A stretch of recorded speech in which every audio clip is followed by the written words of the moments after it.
Good morning, YouTube. All right, let's take another lesson in how to be everybody's favorite person. This time we're gonna make a smoky ham and white bean soup with homemade croutons that are gonna knock your socks off. All right, let's cook, y'all. We got a family to feed. I was trying to remember today just how long I've had these. I think it's been almost 5 years. Obviously, they've kind of had it.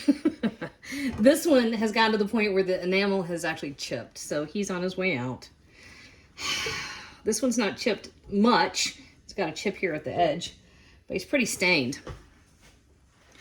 As long as they're not chipped, they're perfectly fine to use. However,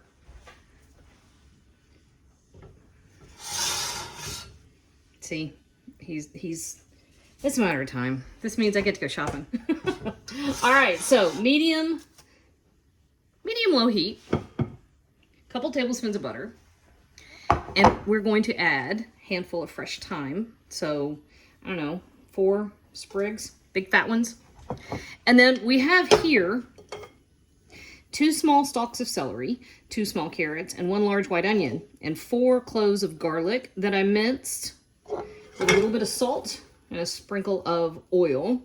And the oil and the salt just help me break down the garlic more easily. It's just a hack. It's a cheat. It's a good one, though. It's a very good one. All right, so we're getting started on our big pot of soup, which there is nothing better for fall or winter than a big pot of soup. All right, I'm going to see if by chance... Nope. Yep, nope. I'm going to find the bay leaves here in a minute after I do some other stuff because I forgot to get them out. All right, so this soup is so easy. You use just crap you got in your pantry. Carrots, onion, celery, garlic. And then this part's really fun. I started making my own croutons probably about 20 years ago and absolutely fell in love with the entire process. This is an easy way to use up stale bread, which I never used to have stale bread because I had so many kids. Now I actually do occasionally have stale bread. And then this mixture, sprinkle of olive oil, just a drizzle over the top. And then this stuff that I'm putting on here, this is just salt, pepper, garlic powder, onion powder, and some regular paprika. But I'm adding some smoked paprika to this because we're using cannellini beans, which is a beautiful, nice white bean. And think about, well, I got a crouton on the floor. Think about the textures and the flavors that you're going to put together with this. So we have garlic and onion. We have carrot, onion, and celery. We're going to have sage. And we have thyme. That's a beautiful combination, especially when you think of this little bit of smoky ham and that creamy cannellini beans, right? So my oven is already on 350 degrees because I was making some cookies. So I'm just tossing my croutons on here. Yeah, a crouton is just a piece of toasted bread. It's stale, not stale, seasoned, unseasoned, any size, any shape. Crouton, okay? 10 minutes, 350 degrees. All right. First of all, I'm going to hang on. I got to find the smoked paprika I was just talking about. I'm going to find a bay leaf, and then I'll be right back. Okay, here we go. I get so excited talking to y'all. Sometimes I forget what I'm doing. All right, so this is just smoked paprika. And we want that lovely smoky flavor. It's going to be in contrast to the herby richness of the beans and the smoky pork. Now we go in for 10 minutes. So there is our 10 minutes for our croutons. And I also found the bay leaves right in the pot. Bay leaves, well, take a step back. Beans love a few things. Beans love smoky stuff. They love black pepper, and they love bay. So these are always win-win combinations, okay? I don't have any salt in there yet. So we're gonna have a teaspoon of salt.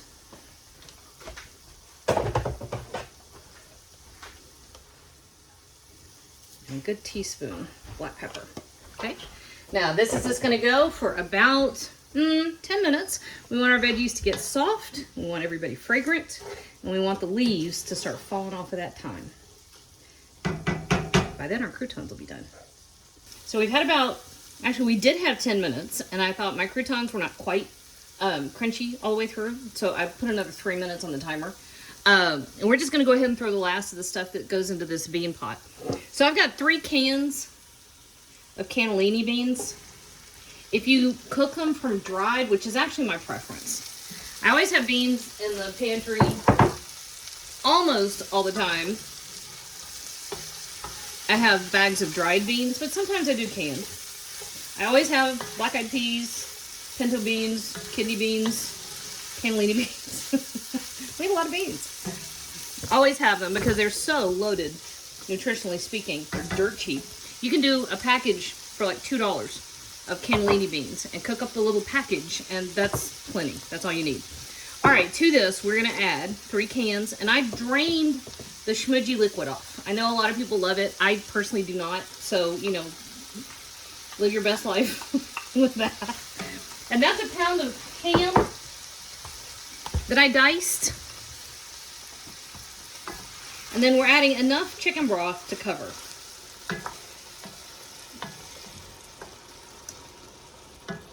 You know what? We're adding 1 box of chicken broth.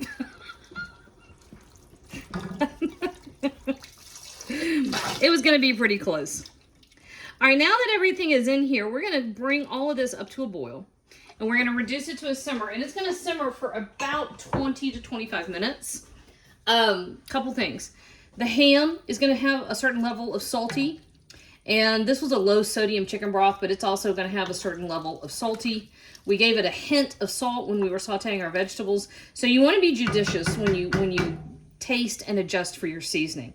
I can almost guarantee I'm throwing in a little more black pepper. That's just how I like things. Okay, and then here is, real quick. And the trick with these is if I turn my back, Boone and Levi are going to eat them. But you can see those made beautiful croutons. And they're hot. And that smoked paprika is fabulous. Okay. So up to a boil, reduce to a simmer, give it 20 minutes, taste and adjust. Here we go. All right.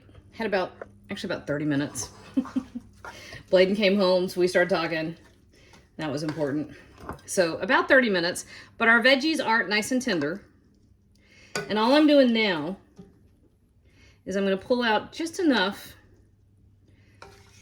to puree.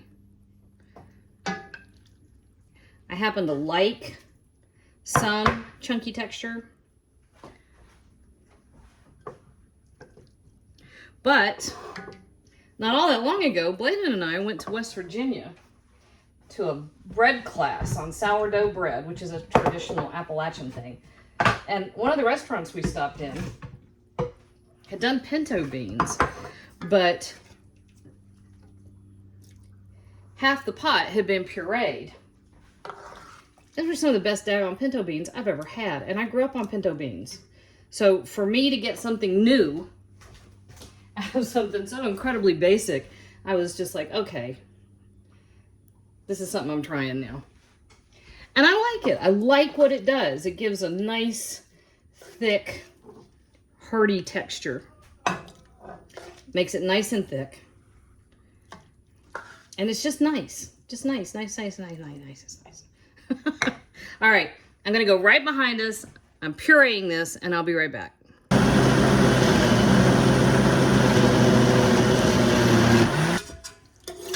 All right. We're back in our soup pot. And all I did was run my spoon through just to make sure I had all the bay leaves and sprigs of thyme and reminders to myself to come back in video. I promise that's exactly what that was.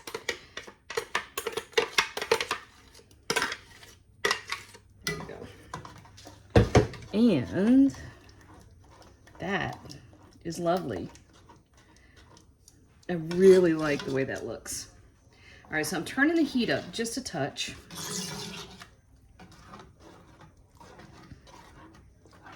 And now we're going to check for seasoning. Always, always.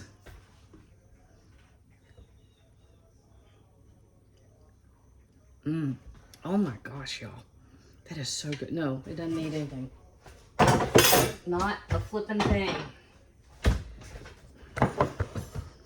Nothing, because it's perfect. And of course, if you like yours smooth, have at it.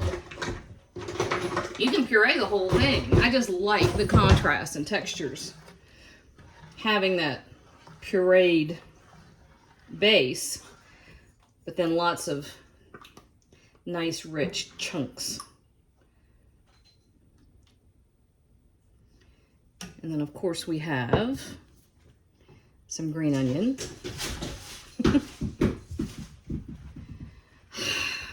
That's baby cat. He's still wearing the cone of shame, and he just knocked a bunch of potatoes off the counter because he's an idiot. So a little green onion. Some of our beautiful homemade croutons. That is perfect. Look at that. That's a bowl of everything yummy.